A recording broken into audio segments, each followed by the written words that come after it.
In this video, I'm going to teach you a very useful guide on how to enable and disable the search box or the search bar in Windows 11 taskbar. So without any further ado, let's begin. Now firstly, you need to navigate to the search bar here and type for settings. Once you've typed it, kindly wait until a best match should appear, and once it's here, please click on Open to continue. You can also press Windows key and I key together, and in that way you would be able to bring up the settings window.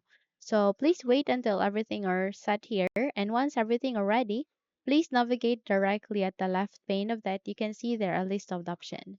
Please locate where the option called personalization, and once you have successfully bring up the personalization setting, you need to scroll down and locate where the taskbar, which contains the taskbar behaviors and system pins. So from here, you can see there are taskbar items where you can show or hide buttons that appear in taskbar. And since the target of this video is to hide the search box here, all you need to do is you need to click on this arrow icon aligning to this one and click on hide.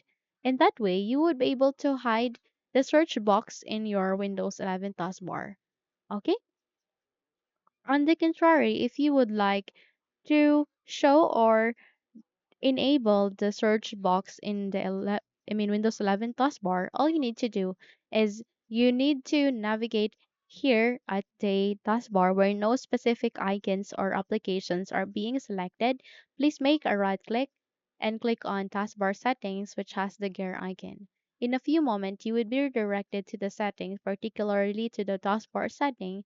Just navigate to the taskbar items, proceed to search, go with the switch option, click this down arrow icon and go with the search box.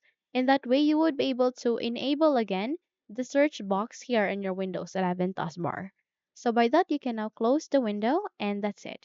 So those are the steps in how to disable or hide or enable or show the search box in your Windows 11 taskbar. If you think those steps help you a lot, then please don't forget to subscribe. Hit the like button as well as the bell icon to be updated for more tutorials like this. So thank you for watching and have a good day everyone.